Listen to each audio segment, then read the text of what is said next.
ನಿಮ್ಮಲ್ಲಿ ಹೆಚ್ಚಿನವರು ಮಹಾಭಾರತದ ಬಗ್ಗೆ ಕೇಳಿದ್ದೀರಿ, ಓದಿರುತ್ತೀರಿ ಎಂದು ನನಗೆ ಖಾತ್ರಿ ಇದೆ. ಅವರ ಕಥೆಗಳ ಬಗ್ಗೆ ನಿಮಗೆ ತಿಳಿದಿದೆ. ಆದರೆ ಅಂತಹ ಅನೇಕ ಕಥೆಗಳಿವೆ. ಅದು ನಿಮಗೆ ತಿಳಿದಿದ್ದರೆ ಅದೇ ಕಥೆಯನ್ನು ನೋಡುವ ದೃಷ್ಟಿಕೋನವು ಸಂಪೂರ್ಣವಾಗಿ ಬದಲಾಗುತ್ತದೆ. ಹಾಗಾಗಿ ಅಂತಹ ಕೆಲವು ಕಥೆಗಳ ಬಗ್ಗೆ ನಾನು ನಿಮ್ಮೊಂದಿಗೆ ಮಾತನಾಡಲಿದ್ದೇನೆ. ಕೆಲವು ದಿನಗಳು, ಕೆಲವು ತಿಂಗಳುಗಳು ಅಥವಾ ನಾನು ಕೆಲವು ವರ್ಷಗಳ ಕಾಲ ಹೇಳುವುದಾದರೆ, ನಾವು ಅರ್ಜುನ್ ವಂಶಸ್ಥರ ಕುರಿತಾದ ಪುಸ್ತಕದ ಕೆಲಸ ಮಾಡುತ್ತಿದ್ದೆವು. ಇದಕ್ಕಾಗಿ ನಾವು ಮಹಾಭಾರತಕ್ಕೆ ಧುಮುಕಬೇಕಾಯಿತು. ಅಂತಹ ಕಥೆಗಳನ್ನು ನಾವು ಬಹಳಷ್ಟು ಹುಡುಕಬೇಕಾಗಿತ್ತು. ಅದು ಜನರಿಗೆ ತಿಳಿದಿಲ್ಲ. ಹಾಗಾಗಿ ಇಂದು ಈ ವಿಡಿಯೋ ಮೂಲಕ ಅಂತಹ ಕಥೆಗಳ ಬಗ್ಗೆ ಹೇಳಲು ಪ್ರಯತ್ನಿಸುತ್ತೇನೆ. ಮೊದಲನೆಯ ವಿಷಯದಂತೆಯೇ ತುಂಬಾ ಆಸಕ್ತಿದಾಯಕವಾಗಿದೆ. ನಾನು ಎಲ್ಲೋ ಓದಿದ್ದೇನೆ, ಇತಿಹಾಸವನ್ನು ವಿಜೇತರು ಬರೆಯುತ್ತಾರೆ ಎಂಬ ಗ್ರಹಿಕೆ ನನಗೆ ಸಿಕ್ಕಿತು. ಗೆದ್ದವನೇ ಇತಿಹಾಸ ಬರೆಯುತ್ತಾನೆ. ಪಾಂಡವರು ಗೆದ್ದಾಗ ನಾವು ಹೇಳಿದ್ದು ಸರಿ, ನಾವು ಗೆದ್ದೆವು ಎಂದರು, ಮತ್ತು ಕೌರವರು ತಪ್ಪಾಗಿ ಸೋತರು. ಕಾಲ್ಪನಿಕವಾಗಿ ಹೇಳುವುದಾದರೆ ಈ ಪರಿಸ್ಥಿತಿಯು ವ್ಯತಿರಿಕ್ತವಾಗಿದ್ದರೆ, ಪಾಂಡವರು ಸೋತಿದ್ದರೆ ಮತ್ತು ಕೌರವರು ಗೆದ್ದಿದ್ದರೆ, ಕೌರವರು ಒಳ್ಳೆಯವರಾಗುತ್ತಿದ್ದರು ಮತ್ತು ಪಾಂಡವರು ಕೆಟ್ಟವರಾಗುತ್ತಿದ್ದರು. ಮಹಾಭಾರತದಲ್ಲಿ ಶಕುನಿಯು ಯುದ್ಧವನ್ನು ತಲುಪುವಲ್ಲಿ ದೊಡ್ಡ ಕೈವಾಡವಿದೆ ಎಂದು ನಾನು ಹೇಳಿದರೆ ಅದು ತಪ್ಪಾಗುವುದಿಲ್ಲ, ಮತ್ತು ಪಾಂಡವರನ್ನು ಗೆಲ್ಲಿಸುವಲ್ಲಿ ಶ್ರೀಕೃಷ್ಣನ ದೊಡ್ಡ ಕೈವಾಡವಿದೆ, ಆಗ ಅದು ತಪ್ಪಾಗುವುದಿಲ್ಲ. ಆದರೆ ಪರಿಸ್ಥಿತಿ ವ್ಯತಿರಿಕ್ತವಾಗಿದ್ದರೆ, ಕೌರವರು ಗೆದ್ದಿದ್ದರೆ ಶ್ರೀಕೃಷ್ಣನು ಶಕುನಿಯಾಗುತ್ತಿದ್ದನು ಮತ್ತು ಶಕುನಿಯು ಶ್ರೀಕೃಷ್ಣನಾಗುತ್ತಿದ್ದನು. ಇದು ಸಂಪೂರ್ಣವಾಗಿ ಬದಲಾಗುವ ದೃಷ್ಟಿಕೋನ ಮಾತ್ರ. ಇದು ನಿಮ್ಮ ಆಶಯವಾಗಿದ್ದರೆ ನಾನು ನನ್ನ ಸಂಪೂರ್ಣ ಅಸ್ತಿತ್ವವನ್ನು ಈ ಸಾಮ್ರಾಜ್ಯದ ಕಲ್ಯಾಣಕ್ಕಾಗಿ ಅರ್ಪಿಸುತ್ತೇನೆ. ಇಂದಿನಿಂದ ಹಸ್ತಿನಾಪುರದ ಸಿಂಹಾಸನದ ಮೇಲೆ ನನಗೆ ಹಕ್ಕಿಲ್ಲ. ನಿನ್ನ ಹಣೆಬರಹದ ಮುಂದೆ ನಿನ್ನ ಮಾತು ಅಸಹಾಯಕವಾಗಿದೆ ದೇವ್ರತ್. ಭವಿಷ್ಯದಲ್ಲಿ ನಿಮ್ಮ ಮಕ್ಕಳು ತಮ್ಮ ಹಕ್ಕುಗಳನ್ನು ಹಿಂಪಡೆಯಲು ಬಯಸಿದರೆ ಏನಾಗುತ್ತದೆ? ಆಗ ಚೆನ್ನಾಗಿದೆ. ನಾನು ಬೆಂಕಿ, ನೀರು, ಆಕಾಶ, ಗಾಳಿ ಮತ್ತು ಭೂಮಿಯನ್ನು ಸಾಕ್ಷಿಯಾಗಿ ಪರಿಗಣಿಸುತ್ತೇನೆ. ಇಂದಿನಿಂದ ನಾನು ನನ್ನ ವಂಶವನ್ನು, ನನ್ನ ಭವಿಷ್ಯವನ್ನು ಮತ್ತು ಎಲ್ಲಾ ಲೌಕಿಕ ಭೋಗಗಳನ್ನು ತೊರೆದು ಯಾವಾಗಲೂ ಬ್ರಹ್ಮಚರ್ಯವನ್ನು ಅನುಸರಿಸುತ್ತೇನೆ. ಇದು ನನ್ನ ಗಂಭೀರ ಪ್ರತಿಜ್ಞೆ. ನಾವು ಮಹಾಭಾರತದ ಬಗ್ಗೆ ಸಂಶೋಧನೆ ನಡೆಸುತ್ತಿದ್ದಾಗ ಡಾಮಿನೋ ಎಫೆಕ್ಟ್ ಎಂದು ಕರೆಯಲ್ಪಡುವ ಅಂಶವನ್ನು ಕಂಡುಹಿಡಿಯಲು ನಾವು ಬಯಸಿದ್ದೇವೆ. ಡೊಮಿನೋ ಮೊದಲ ಬಾರಿಗೆ ಯಾವಾಗ ಬಿದ್ದಿತು? ಇದರಿಂದಾಗಿ ಮಹಾಭಾರತವು ಚಿಟ್ಟೆ ಪರಿಣಾಮದ ಮೂಲಕ ಸಂಭವಿಸಿತು. ಯುದ್ಧವಿತ್ತು. ಆದ್ದರಿಂದ ನಾವು ಕಂಡುಕೊಂಡದ್ದನ್ನು ನೀವು ನಂಬುವುದಿಲ್ಲ. ನಾನು ನಿನ್ನನ್ನು ಒಬ್ಬೊಬ್ಬರಾಗಿ ಕರೆದುಕೊಂಡು ಹೋಗುತ್ತೇನೆ. ಮೊದಲನೆಯದಾಗಿ, ಮಹಾಭಾರತ ಯುದ್ಧಕ್ಕೆ ದೊಡ್ಡ ಕಾರಣ ದ್ರೌಪದಿಯ ಅವಮಾನ. ನೀನು ಒಪ್ಪಿಗೆಯುಳ್ಳುತ್ತೀಯಾ? ದ್ರೌಪದಿಯ ಅವಮಾನದಿಂದ ಸ್ವಲ್ಪ ಹಿಂದೆ ಹೋದರೆ ಅದು ಭೀಷ್ಮನ ಪ್ರತಿಜ್ಞೆ. ಭೀಷ್ಮನು ತನ್ನ ಜೀವನದುದ್ದಕ್ಕೂ ಬ್ರಹ್ಮಚಾರಿಯಾಗಿ ಉಳಿಯುತ್ತೇನೆ, ಮದುವೆಯಾಗುವುದಿಲ್ಲ ಮತ್ತು ಅವನ ಮಕ್ಕಳು ಎಂದಿಗೂ ರಾಜರಾಗುವುದಿಲ್ಲ ಎಂದು ಪ್ರತಿಜ್ಞೆ ಮಾಡಿದನು. ಭೀಷ್ಮನು ಆ ಪ್ರತಿಜ್ಞೆಯನ್ನು ತೆಗೆದುಕೊಳ್ಳದಿದ್ದರೆ ಯುದ್ಧವೇ ಇರುತ್ತಿರಲಿಲ್ಲ. ತಾಯಿ ಸತ್ಯವತಿಯಿಂದಾಗಿ ಭೀಷ್ಮನು ಆ ಪ್ರತಿಜ್ಞೆಯನ್ನು ತೆಗೆದುಕೊಂಡನು. ಹಾಗಾಗಿ ಮಹಾಭಾರತ ಯುದ್ಧಕ್ಕೆ ಬಹುದೊಡ್ಡ ಕಾರಣವೆಂದರೆ ಕೇಂದ್ರಬಿಂದು ತಾಯಿ ಸತ್ಯವತಿ ಎಂದು ಹೇಳಿದರೆ ತಪ್ಪಾಗುವುದಿಲ್ಲ. ಈ ಹುಡುಗ ರಾಯಲ್ ಮತ್ತು ವಿಕಿರಣ. ಆದರೆ ಈ ಹುಡುಗಿ ಮತ್ತು ಅವಳ ವಾಸನೆ, ರಾಜಮನೆತನದಲ್ಲಿ ಅವಳಿಗೆ ಯಾವುದೇ ಸ್ಥಾನವಿಲ್ಲ. ನನ್ನನ್ನು ಕ್ಷಮಿಸು ಮಹಾರಾಜನೇ. ಈ ಇಬ್ಬರು ಸಹೋದರರು ಮತ್ತು ಸಹೋದರಿಯರು ಒಂದೇ ರಕ್ತದವರು. ಅವರನ್ನು ಪ್ರತ್ಯೇಕಿಸುವುದು ಸರಿಯಲ್ಲ. ಇಲ್ಲ, ಅವಳು ಅರಮನೆಯಲ್ಲಿ ಈ ವಾಸನೆಯೊಂದಿಗೆ ಬದುಕಲು ಸಾಧ್ಯವಿಲ್ಲ. ಅವಳನ್ನು ಇಲ್ಲೇ ಬಿಟ್ಟು ಬಿಡಿ. ಈಗ ತಾಯಿ ಸತ್ಯವತಿ ಹೇಗೆ ಜನಿಸಿದಳು ಎಂದು ನೋಡಲು ನಾನು ನಿನ್ನನ್ನು ಒಂದು ಹೆಜ್ಜೆ ಹಿಂದಕ್ಕೆ ಇಡುತ್ತೇನೆ.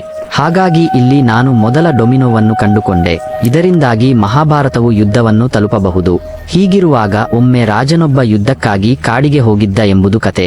ಅವನು ಅನೇಕ ತಿಂಗಳುಗಳ ಕಾಲ ಕಾಡಿನಲ್ಲಿ ವಾಸಿಸುತ್ತಿದ್ದನು ಮತ್ತು ಒಂದು ರಾತ್ರಿ ಏಕಾಂತದಲ್ಲಿ ತನ್ನ ರಾಣಿಯನ್ನು ನೆನಪಿಸಿಕೊಳ್ಳುತ್ತಿರುವಾಗ ರಾಜನು ತನ್ನ ವೀರ್ಯವನ್ನು ಹೊರತೆಗೆದನು. ಅವನು ಆ ವೀರ್ಯನನ್ನು ಎಲೆಯ ಮೇಲೆ ಇಟ್ಟುಕೊಂಡು ಎಲೆಗಳ ಕಟ್ಟು ಮಾಡಿ ಆ ವೀರ್ಯನನ್ನು ತನ್ನ ರಾಣಿಯ ಬಳಿಗೆ ಕರೆದುಕೊಂಡು ಹೋಗುವಂತೆ ಪಕ್ಷಿಯನ್ನು ಕೇಳಿದನು. ಅದು ಅವನ ಪ್ರೀತಿಯನ್ನು ತೋರಿಸಲು ಒಂದು ಮಾರ್ಗವಾಗಿತ್ತು. ಅದು ಅವನ ರಾಣಿಗೆ ಹೇಳಲು ಒಂದು ಮಾರ್ಗವಾಗಿತ್ತು. ನಾನು ಇನ್ನೂ ಏಕಾಂತದಲ್ಲಿ ನಿನ್ನನ್ನು ನೆನಪಿಸಿಕೊಳ್ಳುತ್ತೇನೆ. ಪಕ್ಷಿಯು ವೀರ್ಯ ಕಟ್ಟು ಸಮೇತ ಸಮುದ್ರದ ಮೇಲೆ ಹಾರುತ್ತಿದ್ದಾಗ ವೀರ್ಯನು ಕೆಳಗೆ ಬಿದ್ದು ಮೀನು ತಿಂದು ಹಾಕಿತು. ಈಗ ಕತೆಗಳ ಪ್ರಕಾರ ಮೀನು ಗರ್ಭಿಣಿಯಾಯಿತು ಮತ್ತು ಅದು ಮಕ್ಕಳನ್ನು ಹೊಂದಿತ್ತು. ಮತ್ತು ಮೀನು 2 ಮಕ್ಕಳಿಗೆ ಜನ್ಮ ನೀಡಿದ ತಕ್ಷಣ ಒಬ್ಬ ಹುಡುಗ ಮತ್ತು ಹುಡುಗಿ. ಹುಡುಗನನ್ನು ರಾಜನೊಂದಿಗೆ ಅವನ ರಾಜಕುಮಾರನಾಗಿ ಕರೆದೊಯ್ಯಲಾಯಿತು. ಆದರೆ ಹುಡುಗಿಗೆ ಮೀನಿನ ವಾಸನೆ, ಹೊಲಸು ವಾಸನೆ ಮತ್ತು ರಾಜನಿಗೆ ಅದು ಇಷ್ಟವಾಗಲಿಲ್ಲ. ಆದುದರಿಂದ ರಾಜನು ಆ ಹುಡುಗಿಯನ್ನು ಸಾಹುಕಾರನ ಬಳಿ ಬಿಟ್ಟು ನೀನು ಅವಳನ್ನು ನೋಡಿಕೊಳ್ಳಿ ಎಂದು ಹೇಳಿದನು. ನಾವು ಮೀನಿನ ಹುಡುಗಿ ಎಂದು ಕರೆಯುವ ಅದೇ ಹುಡುಗಿ ನಂತರ ತಾಯಿ ಸತ್ಯವತಿಯಾದಳು. ತಾಯಿ ಸತ್ಯವತಿ ಇಲ್ಲಿಗೆ ಬರಲು ರಾಜನು ವೀರ್ಯನನ್ನು ಹೊರತೆಗೆದ ಕಾರಣ. ಇದು ಮೊದಲ ಡೊಮಿನೋ. ಇದರಿಂದಾಗಿ ಮಹಾಭಾರತ ಯುದ್ಧವನ್ನು ತಲುಪಿತು ಎಂದು ನಾನು ಹೇಳಿದರೆ ಅದು ತಪ್ಪಾಗುವುದಿಲ್ಲ. ಪಾಂಡು, ಧೃತರಾಷ್ಟ್ರ, ವಿದುರ, ನೀವು ಮೂವರು ಕುರುವಂಶದ ಇತಿಹಾಸದ ಆಧಾರವಾಗುತ್ತೀರಿ. ನಿಮ್ಮ ಕಥೆಯು ಮುಂದಿನ ಪೀಳಿಗೆಗೆ ಧರ್ಮ ಮತ್ತು ಅಧರ್ಮದ ನಡುವಿನ ಮಹಾಯುದ್ಧದ ಕಥೆಯನ್ನು ಹೇಳುತ್ತದೆ. ಅನೈತಿಕತೆಯ ಎಲ್ಲಾ ಸಾಲುಗಳನ್ನು ದಾಟಿ ಕುಟುಂಬ ಮತ್ತು ರಾಜಕೀಯವು ಪರಸ್ಪರ ವಿರುದ್ಧವಾಗಿ ಹೋರಾಡುವ ಯುದ್ಧವು ಇಡೀ ಕುರುವಂಶವನ್ನು ನಾಶ ಮಾಡುವ ರೀತಿಯಲ್ಲಿ. ಈಗ ಮೀನಿನ ಹುಡುಗಿಯಿಂದ ಪರಾಶರ ಲೋಷಿಗೆ ಒಬ್ಬ ಮಗ ಜನಿಸಿದನು. ವೇದವ್ಯಾಸ್ ಎಂದು ಕರೆಯುತ್ತಾರೆ. ಮತ್ತು ಧೃತರಾಷ್ಟ್ರ, ಪಾಂಡು ಮತ್ತು ವಿಧೂರ್ ಮೂವರು ವೇದವ್ಯಾಸನ ಮಕ್ಕಳು. ಆದ್ದರಿಂದ ನಾವು ನೋಡಿದರೆ ಇಡೀ ಕುಟುಂಬ ಪರಸ್ಪರ ಹೊಡೆದಾಡಿಕೊಂಡು ಸತ್ತರು. ಪಾಂಡವರು ಮತ್ತು ಕೌರವರು ಎಲ್ಲರೂ ವೇದವ್ಯಾಸರ ವಂಶಸ್ಥರು. ವೇದವ್ಯಾಸರ ರಕ್ತ ಸಂಬಂಧವು ಅವರ ವಂಶಾವಳಿಯಾಗಿದೆ. ಮತ್ತು ನಾವು ನೋಡಿದರೆ ಪಾಂಡವರು ಅರ್ಜುನನ ವಂಶವನ್ನು ಹೊಂದಿದ್ದರು. ಅಭಿಮನ್ಯು, ಪರೀಕ್ಷಿತ್, ಜನ್ಮಜಯ ಮತ್ತು ಅವರ ವಂಶಸ್ಥರು ಇಂದಿಗೂ ಸಹ ಭಾರತದಲ್ಲಿ ನಮ್ಮೊಂದಿಗೆ ವಾಸಿಸುತ್ತಿದ್ದಾರೆ. ನಾನು ಅವರನ್ನು ಭೇಟಿಯಾದೆ. ಪ್ರತಾಪಗಡ ಎಂಬ ಪುಟ್ಟ ಹಳ್ಳಿಯಲ್ಲಿ ಸೋಮವಂಶಿ ಕುಟುಂಬವಿದೆ. ಅವರು ಅರ್ಜುನ್, ಅಭಿಮನ್ಯು ಮತ್ತು ಪರೀಕ್ಷಿತ್ ಅವರ ವಂಶಸ್ಥರು. ಆದ್ದರಿಂದ ಅವರ ಕುರಿತಾದ ಕಾಲ್ಪನಿಕ ಪುಸ್ತಕವನ್ನು ಕಾಲ್ಪನಿಕ ಎಂದು ಕರೆಯಲಾಗುತ್ತದೆ. ಇದು ದಿ ಡಿಸೆಂಡೆಂಟ್ಸ್ ಎಂಬ ಪುಸ್ತಕವಾಗಿದೆ. ಅರ್ಜುನ್ನಲ್ಲಿದ್ದ ಆ ಎಲ್ಲಾ ಶಕ್ತಿಗಳು ಅವರ ಕುಟುಂಬದಲ್ಲಿ, ಅವರ ವಂಶಸ್ಥರಲ್ಲಿ, ಅವರ ಡಿಎನ್ಎಯಲ್ಲಿ ಇನ್ನೂ ಹೇಗೆ ಹುದುಗಿದೆ. ಮತ್ತು ಇಂದಿನ ಸಮಯದಲ್ಲಿ 2020ರಲ್ಲಿ ಏನಾದರೂ ಸಂಭವಿಸಿದೆ. ಆ ಎಲ್ಲ ಶಕ್ತಿಗಳು ಜಾಗೃತಗೊಂಡವು. ವಂಶಸ್ಥರು ಅದರ ಬಗ್ಗೆ. ಆದರೆ ಮಹಾಭಾರತದ ಬಗ್ಗೆ ಏನು ಹೇಳಿದರು? ಕಡಿಮೆ.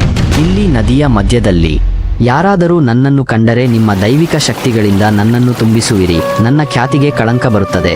ಹಾಗಾದರೆ ಮಾತಾ ಸತ್ಯವತಿಯು ವೇದವ್ಯಾಸರಿಗೆ ಹೇಗೆ ಜನ್ಮ ನೀಡಿದಳು? ಇದರ ಬಗ್ಗೆ ಒಂದು ಸುಂದರವಾದ ಕಥೆಯಿದೆ. ಆದ್ದರಿಂದ ಮಾತಾ ಸತ್ಯವತಿ ಮಚ್ವಾರದ ಬಳಿ ಜನಿಸಿದರು. ಅವಳನ್ನು ಮತ್ಸ್ಯಕನ್ಯೆ ಎಂದು ಕರೆಯಲಾಯಿತು. ಮತ್ತು ಮತ್ಸ್ಯಕನ್ಯೆಯ ಕೆಲಸವೆಂದರೆ ಅವನು ತನ್ನ ದೋಣಿಯಲ್ಲಿ ನದಿಯ ಇನ್ನೊಂದು ಬದಿಯಲ್ಲಿ ಜನರನ್ನು ಬಿಡಬೇಕಾಗಿತ್ತು. ಹಾಗೆಯೇ ಒಂದು ದಿನ ಪರಾಶರ ಮುನಿಯು ತನ್ನ ದೋಣಿಯಲ್ಲಿ ಕುಳಿತುಕೊಂಡನು. ಪರಾಶರ ಮುನಿಯು ನದಿಯ ಮಧ್ಯದಲ್ಲಿ ಅರ್ಧದಾರಿಯಲ್ಲೇ ಬಂದಾಗ ಅವನು ಮತ್ಸ್ಯಕನ್ಯೆಗೆ ಹೇಳಿದನು, ನಿನಗೆ ತಿಳಿದಿದೆ, ನಾನು ನಿನ್ನ ಭವಿಷ್ಯವನ್ನು ನೋಡಬಲ್ಲೆ.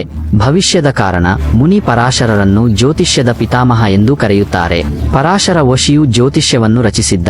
ನಿಮ್ಮಿಂದ ಮತ್ತು ನನ್ನಿಂದ ಹುಟ್ಟುವ ಮಗ ಭಾರತದ ಕೀರ್ತಿಯನ್ನು ಹೆಚ್ಚಿಸುತ್ತಾನೆ ಎಂದು ಹೇಳಿದರು. ಆಗ ಮತ್ಸ್ಯಕನ್ಯೆಯಾಗಿದ್ದ ಮಾತೆ ಸತ್ಯವತಿಗೆ ಸ್ವಲ್ಪ ಭಯವಾಯಿತು. ಅವಳು ಹೇಳಿದಳು, ನಾನು ಮದುವೆಯಾಗಿಲ್ಲ ಮತ್ತು ನೀವು ನನಗೆ ಮಗುವಿಗೆ ಜನ್ಮ ನೀಡುವಂತೆ ಕೇಳುತ್ತಿದ್ದೀರಿ. ಮುನಿ ಪರಾಶರನು ಅವಳಿಗೆ, ಚಿಂತಿಸಬೇಡ, ನಾನು ನಿನ್ನನ್ನು ಮುಟ್ಟುವುದಿಲ್ಲ. ನನ್ನ ಯೋಗದ ಬಲದಿಂದ ನೀನು ಗರ್ಭ ಧರಿಸುವೆ ಮತ್ತು ಹುಟ್ಟುವ ಮಗು, ಆ ಮಗುವನ್ನು ಈ ಜಗತ್ತಿಗೆ ತರುವುದು ನಿಮ್ಮ ಮತ್ತು ನನ್ನ ಜವಾಬ್ದಾರಿ. ಮಾತಾ ಹೇಳಿದರು, ಅದು ಸಹ ಉತ್ತಮವಾಗಿದೆ. ಆದರೆ ನಾನು ಮಗುವಿಗೆ ಜನ್ಮ ನೀಡಿದರೆ ನನ್ನನ್ನು ಅವಿವಾಹಿತ ಎಂದು ಕರೆಯುವುದಿಲ್ಲ ಮತ್ತು ಬೇರೆ ಯಾರು ನನ್ನನ್ನು ಮದುವೆಯಾಗುತ್ತಾರೆ? ಮುನಿ ಪರಾಶರನು, ಚಿಂತಿಸಬೇಡ, ನಾವು ನದಿಯ ಇನ್ನೊಂದು ದಡವನ್ನು ತಲುಪಿದ ತಕ್ಷಣ ಆ ಮಗುವಿಗೆ ಜನ್ಮ ನೀಡಲಾಗುವುದು ಮತ್ತು ನೀವು ಮತ್ತೆ ಅವಿವಾಹಿತರಾಗುತ್ತೀರಿ. ಆಗ ಮಾತೆ ಸತ್ಯವತಿಯು ನದಿಯ ಮಧ್ಯದಲ್ಲಿ ಯೋಗಬಲದಿಂದ ನನ್ನನ್ನು ತುಂಬುವೆ ಎಂದು ಇನ್ನೊಂದು ದೂರನ್ನು ಹೊಂದಿದ್ದಳು. ಇದನ್ನು ಯಾರಾದರೂ ನೋಡಿದರೆ ನನ್ನ ಹೆಸರು ಮಣ್ಣಿನಲ್ಲಿಯೇ ಇರುತ್ತದೆ. ಆದ್ದರಿಂದ ಮುನಿ ಪರಾಶರನು ಅವನ ಸುತ್ತಲೂ ಬಹಳಷ್ಟು ಧೂಳನ್ನು ಸಂಗ್ರಹಿಸಿದನು. ಅದನ್ನು ಮಂಜು ಎಂದು ಕರೆಯಲಾಗುತ್ತದೆ. ಸತ್ಯವತಿ ಮಾತೆ ಒಪ್ಪಿದರು ಮತ್ತು ಅವರು ಅಲ್ಲಿಗೆ ತಲುಪಿದ ತಕ್ಷಣ ವೇದವ್ಯಾಸರು ಜನಿಸಿದರು. ಮತ್ತು ಮುನಿ ಪರಾಶರನ ಭರವಸೆಯಂತೆ ಮಾತೆ ಸತ್ಯವತಿ ಮತ್ತೆ ಅವಿವಾಹಿತರಾದರು. ಮತ್ತು ಅವಳಿಂದ ಬರುತ್ತಿದ್ದ ಮೀನಿನ ವಾಸನೆ ಅದು ಸಹ ಆ ದಿನದಿಂದ ಹೊರಬಂದಿತು. ಮತ್ತು ಆ ಮಗು ವೇದವ್ಯಾಸ. ಮುನಿ ಪರಾಶರರು ಅವನನ್ನು ಕರೆದುಕೊಂಡು ಕಾಡಿಗೆ ಹೋದರು. ವೇದವ್ಯಾಸರು ಹುಟ್ಟಿದ್ದು ಹೀಗೆ.